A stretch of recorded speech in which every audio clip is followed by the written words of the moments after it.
My name is Neil Connolly, and I'm very proud to be a Life Governor of the Royal Humane Society. I'm now going to read you a case from 1813. To J. Beaumont, Esquire, Camberwell, August the 13th, 1813.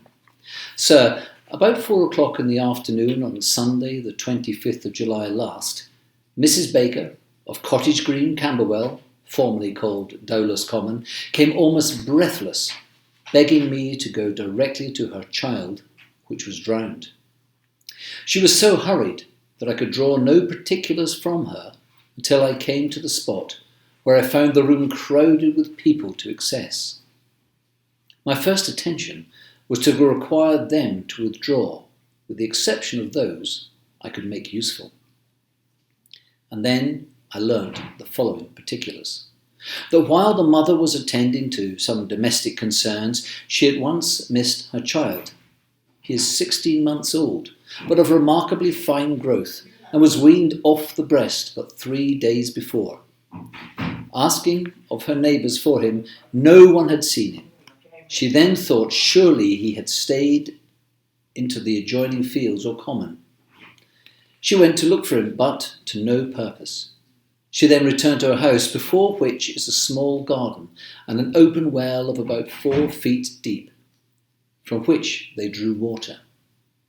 There she found her child heels uppermost, cold and dead to appearance.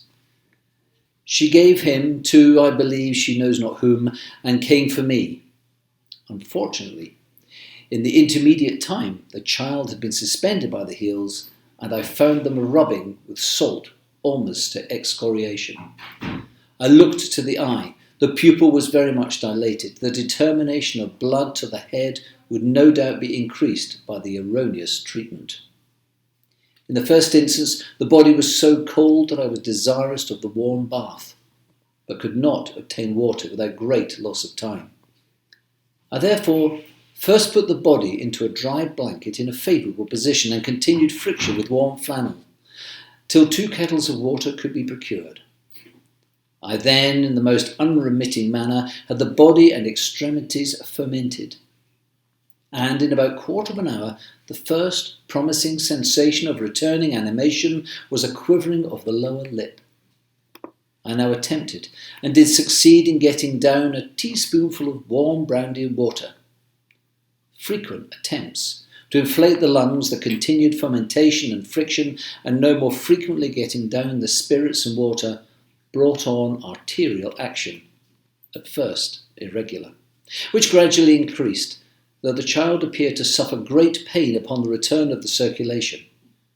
It was now, in about 45 minutes, restored beyond all fear, and as the mother had used no repelling applications to her breast, and abounding with milk, I desired to offer the breast, which the child readily accepted, and I hence soon forth got better.